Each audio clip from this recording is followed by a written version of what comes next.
বান্দা তোর জন্য দরজাটা খুলে রাখলাম, রাতের বেলা যদি একবার আল্লাহ বলিয়া ডাক দাও, আমি আল্লাহ তোর ডাকে সাড়া দেওয়ার জন্য তৈয়ার হয়ে আছি। ও বান্দা তুই ফজরের সময় ডাক দিবি, আমি আল্লাহ হাজির। সমুদ্রের মধ্যে বয়ে যদি আল্লাহ কয়ে ডাক দাও, আমি আল্লাহ সেখানে হাজির।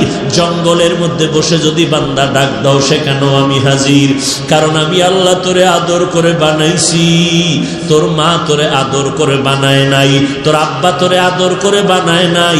এই জন্য তোরে জামা কাপড় দেয়, খানা দেয়, আবার স্বার্থে আঘাত লাগলে ঘর থেকে নামাইয়া দেয়। তোর মতো সন্তান আমার দরকার নাই। সুযোগ পাইলে জবাই কইরা দেয়, আবার সুযোগ পাইলে থানায় গিয়া মামলা দিয়া গ্রেফতার করায়। অথচ আমি আল্লাহ এত নাফরমানি করলি, আমি আল্লাহ একবারও রাগ করি নাই, আজরাইলেরও পাঠাই নাই। বরং আমি আল্লাহ প্রতিদিন রাতের বেলা তোরে ডাকতে থাকি। ফজরে ডাকলাম আসলি না, আমি আল্লাহ রাগ করি নাই। জোহরের সময় ডাকলাম বান্দা আয়, একটু সেজদায় পড়িয়া যদি সুবহান রাব্বিয়াল আলা বলো, আমি আল্লাহ তোর জীবনের গুনাহগুলো মাফ করে দিব। তুই জোহরেও আসো নাই, আমি আল্লাহ রাগ করি নাই। আসরের নামাজে তোরে ডাকলাম, তুই আসলি না, আমি আল্লাহ বেজার হই নাই। আবার মাগরিবে তোরে ডাকলাম, মাগরিবেও তোরে পেলাম না। এশার নামাজে ডাকলাম, এশার নামাজেও তুই আসো নাই, আমি আল্লাহ এরপরও তোর উপরে বেজার হই নাই। আমি আল্লাহ গভীর রজনীতে সব যখন ঘুমায় গেল, নদীর মাছগুলো পর্যন্ত নিস্তব্ধ ঘুমাইয়া আছে, পশু পাখিরা ডালপালায় ঘুমাইতেছে, কোনো আওয়াজ নাই, জিনেরাও ঘুমায়, কোনো আওয়াজ নাই, ঘরের মানুষ সব ঘুমায় গেছে। ও বান্দা পশু পাখিরা, জঙ্গলের পশুরাও ঘুমায় গেল, ও বান্দা কুকুরটাও ঘুমায় গেছে। ওই সময় আমি আল্লাহ তোরে ডাকতে থাকি, কারণ আমি আল্লাহ কেমন, লা তাখুযুহু সিনাতু ওয়ালা নাওম, আমি আল্লাহর কোনো ঝিমানিও নাই, তন্দ্রাও নাই, ঘুমও নাই। আমি আল্লাহ ওই সময় রাস্তাটা ক্লিয়ার, ও বান্দা সব ঘুমায় গেছে, তুই একটু উঠা ডাক দে, সুন্দর করে ওযুটা বানাইয়া এরপরে নীরব জায়গায় গিয়া যায় নামাজে গিয়া একটা সেজদা দিয়া যদি ডাক দাও, ও আহকামুল হাকিমিন, আমার মতো গুনাহগার এই জমিনের মধ্যে কেউ নাই। আমার গুনার খবর আমার মা জানে না, আমার ভাই জানে না, আমার স্ত্রী, আমার সন্তানেরা জানে না রে আল্লাহ। আমি এই মোবাইলটা চালাইয়া গুনাহ করে করে আমার হাত দুইটা নাপাক করে ফেলেছি। মোবাইলের গুনার কারণে আমার জিহ্বা নাপাক, আমার অন্তর নাপাক, আমার চোখ দুইটা নাপাক, আমার পাও দুইটা নাপাক। এই গুনার খবর আমার স্ত্রী যদি জানতো, আমাকে আর সম্মান করত না। আমার সন্তান যদি জানতো, সম্মান করে আমাকে আব্বা বলে ডাকতো না। ও আল্লাহ, এই রাতের গভীরে কেউ দেখে না, আপনি তো দেখতেছেন। আমি আপনার দরজায় তওবার জন্য রেডি হয়ে গেলাম। এক আল্লাহর বান্দা, বয়স অনেক বুড়া হয়ে গেল। এই বুড়া হইতে হইতে জীবনের সব কাজ করলো, সব অকাজ, অন্যায় অন্যায়, এমন কোনো অন্যায় নাই বুড়া মানুষটা করে নাই। জীবনের প্রত্যেকটা মুহূর্তে শুধু অন্যায়। কত মায়ের সামনে সন্তানের জবাই করেছে, কত মানুষের সম্পদ চুরি ডাকাতি করেছে। এক পর্যায়ে চিন্তা ভাবনা এসে গেল, আমি বুড়া হয়ে গেলাম, দুর্বল দুর্বল ভাব, এক সময় তো আমার মরণের বিছানায় যেতে হবে। আমার ডানে কত বন্ধু, বামে বন্ধু, এক এক করে সবাই চলে গেল, একদিন তো আমারও চলে যেতে হবে। কিন্তু এলাকার মানুষ আমারে সবাই খারাপ জানে। আমি এই খারাপ বদনাম নিয়ে যদি কবরে যাই, মরিয়া গেলে আমার সন্তানের মানুষ খারাপ বলবে না। আমি এর থেকে পরিত্রাণ পাওয়ার কোনো রাস্তা আসেনি। আল্লাহর বান্দা ইমাম সাহেবের কাছে গিয়া পরামর্শ নিল। ইমাম সাহেব ডাক দিয়া কয়, মাওলার দরবারে তওবার দরজা খোলা। তুমি গভীর রাত্রে উঠিয়া মাওলার কাছে সেজদায় পড়ে কান্না করো, আমার আল্লাহ তোমার গুনাহগুলো মাফ করে দিবে। ইমাম সাহেবের পরামর্শ নিয়া ওই বৃদ্ধ মানুষটা রাতের গভীরে ঘুমায় না। স্ত্রী কয়, কেন ঘুমাও না? বলে, আজকে আমার একটু কাজ আছে, তুমি ঘুমায় যাও। স্ত্রী ঘুমায় গেল, সন্তানেরা ঘুমায়। ওই আল্লাহর বান্দা অন্যায়কারী বুড়া মানুষ রাতের গভীর যখন হয়ে গেল, কোন রকম অজু বানাইয়া জায়নামাজটা বিছাইয়া একটা রুমের মধ্যে বৈশা বৈশা মাওলার কাছে কান্না করে। ও ও আল্লাহ, জীবনে তো কোরআন পড়তে পারি নাই, জীবনে তোমারে চিনতে পারি নাই, জীবনে তোমার রবের পরিচয়টা নিতে পারি নাই। ও আল্লাহ, তোমার ইবাদতের হুকুম মানতে পারি নাই, নেক আমল জীবনে করি নাই, যত আমল করছি সব বদ আমল। এখন আসছি তওবা করার জন্য। ও আল্লাহ, তোমার এক বান্দা ইমাম সাহেব আমাকে পরামর্শ দিছে এই টাইমে নাকি তুমি প্রথম আসমানে আসছো বান্দার গুনাহ মাফ করার জন্য। ও আল্লাহ, সবাই ঘুমায় গেছে, আমি ঘুমাই নাই, তোমার দরবারে ক্ষমা চাইতেছি, আমারে মাফ করে দাও। আল্লাহর বান্দা এই বলে বলে কান্না শুরু করলো।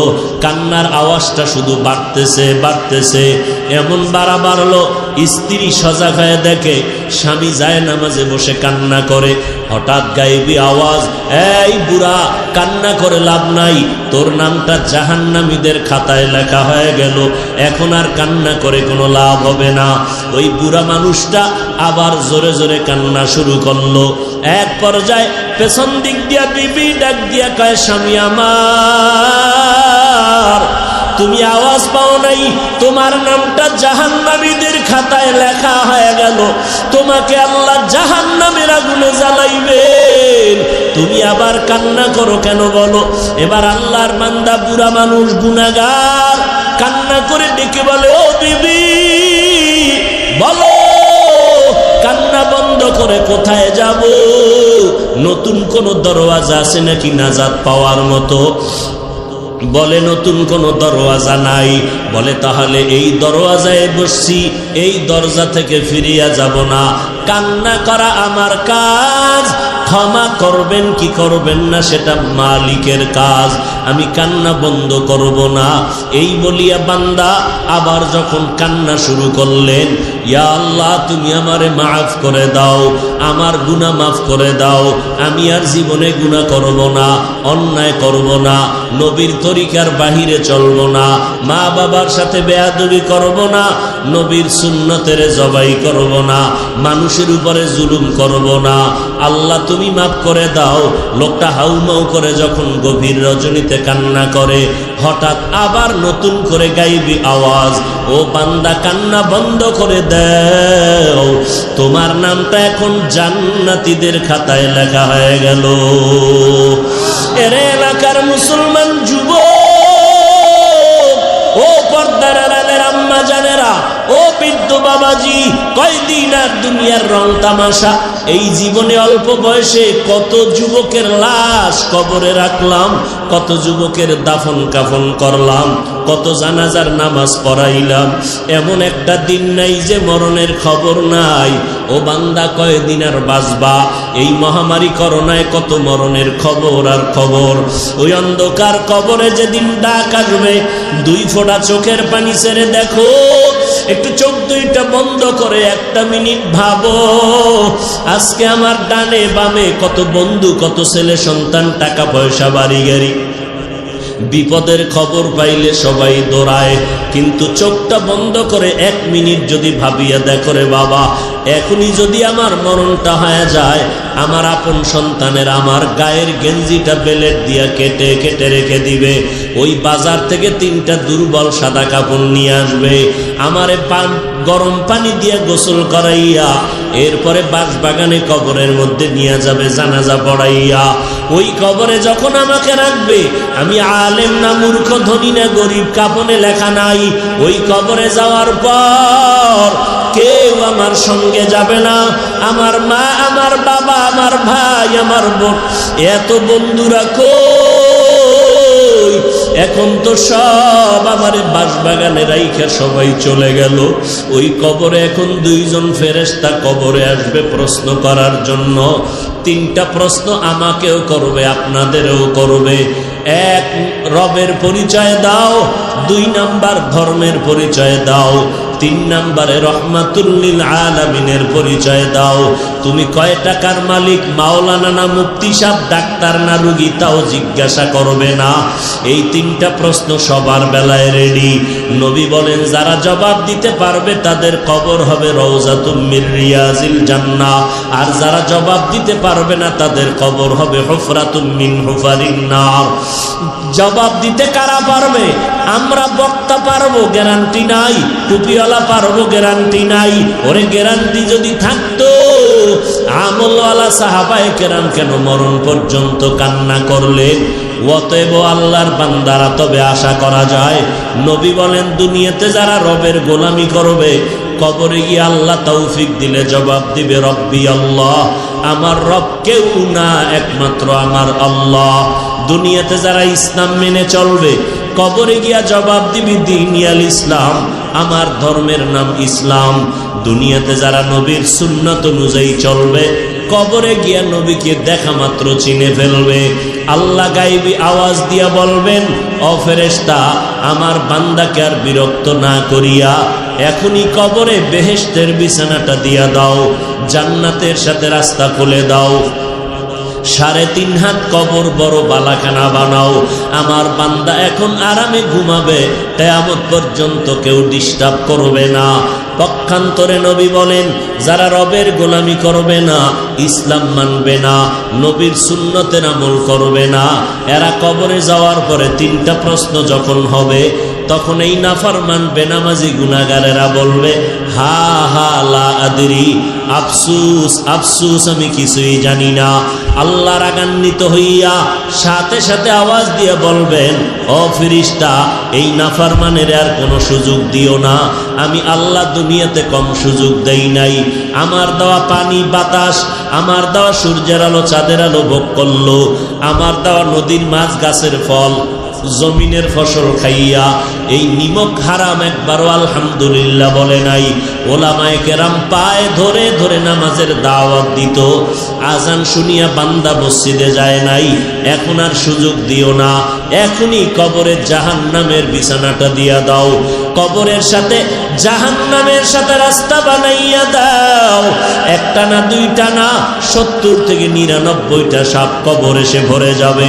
আল্লাহ পাকের অর্ডার হবে, ও কবরের মাটি, এই গুনাহগার নাফরমানকে 2 পার্শ্বের মাটি জোরে জোরে চাপ দাও। এত জোরে চাপ দেবে পাজরের হাড় চুরমার হয়ে যাবে। ও আল্লাহর বান্দারা, মশার কামড় মাছির কামড় সহ্য করতে পারি না, ওই কবরে কবরের মাটির চাপ কেমন করে সহ্য করবা? যদি বলো না সহ্য করব না, তো এখনো সময় আছে, তওবা করে নাও। গলায় ছুরি আসবে, মরিয়া যাব। হায়াতের মালিক আমার আল্লাহ, ইজ্জতের মালিক আমার আল্লাহ, রিজিকের মালিক আমার আল্লাহ। অতএব আমি দুনিয়ার কাউকে ভয় করিয়া আল্লাহকে ভুলে যাব না। আজকে থেকেই তওবা করে নিব। মরণ থাক আর যাক, আজকে থেকে নামাজ ছাড়ব না, বেপরদায় চলব না, নবীজির তরিকায় বাহিরে চলব না, মা বাবাকে কষ্ট দিয়া বরদোয়া নিব না, ওলামায়ে কেরামের বিরুদ্ধে যাব না, দেশের বিরুদ্ধে জাতির বিরুদ্ধে ষড়যন্ত্র করব না। তওবা করার মতো যদি অন্তর তৈরি হয়, মুনাফিকি যদি অন্তরে না থাকে, ও আল্লাহর বান্দারা, আজকে তুমি মনে মনে ভাবতেছ হুজুরদের কথা মেনে যদি চলি স্বাধীনতা নষ্ট হয়ে যাবে। না রে বাবা না, নবীর তরিকা মতো যারা চলে, কই তারাও তো তোমার মতো স্বাধীনভাবে চলে। তোমার আমার মতো যুবক স্কুলে পড়ে, কলেজে পড়ে, দাড়িওয়ালা নামাজির অভাব নাই। কই তারা দাড়ি আর নামাজের কারণে তো স্কুল কলেজে পড়া বন্ধ হয় নাই। তোমার আমার মতো কত যুবক র্যাব, আর্মি, পুলিশ, বিডিআরের চাকরি করে, নামাজি দাড়িওয়ালা, দাড়ির কারণে নামাজের কারণে তো তাদের চাকরি চলে যায় নাই। তোমার আমার মতো কত যুবক কোটি টাকার ব্যবসা করে হালাল ভাবে, দাড়িওয়ালা নামাজি, দাড়ির কারণে নামাজের কারণে ব্যবসা বন্ধ হয়ে যায় নাই। অতএব শয়তানের ধোকায় না পড়িয়া মরণের কথা স্মরণ করে তওবা করো, আল্লাহকে অন্তর দিয়া ডাকো, হে মালিক আমার মতো গুনাহগারে ময়দানের মধ্যে কেউ নাই। আজকে থেকে তওবা করে নিলাম, নামাজ আর ছাড়বো না, বেপরদায় চলবো না রে আল্লাহ, নবীর তরিকার বাহিরে চলবো না, আর কখনো মা বাবার সাথে বেয়াদবি করব না, উলামায়ে কেরামের বিরুদ্ধে যাব না, দেশ ও জাতির বিরুদ্ধে ষড়যন্ত্র করব না। তওবা করার যদি অন্তরে নিয়ত হয়, তওবার জন্য যদি অন্তর তৈরি হয়ে যায়, খাঁটি তওবার নিয়ত যাদের আছে, খাঁটি তওবার নিয়তে দুটো হাত আমার আল্লাহকে উঠাইয়া দেখাইয়া দাও। ওয়ান নাজমা ওয়াশ শাজারা ইয়াসজুদান وفضل زمانا على زمان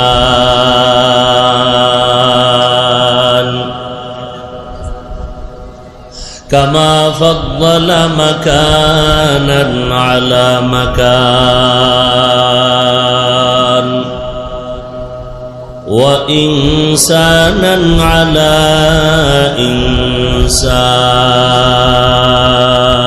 إنسان ونشهد أن لا إله إلا الله وحده لا شريك له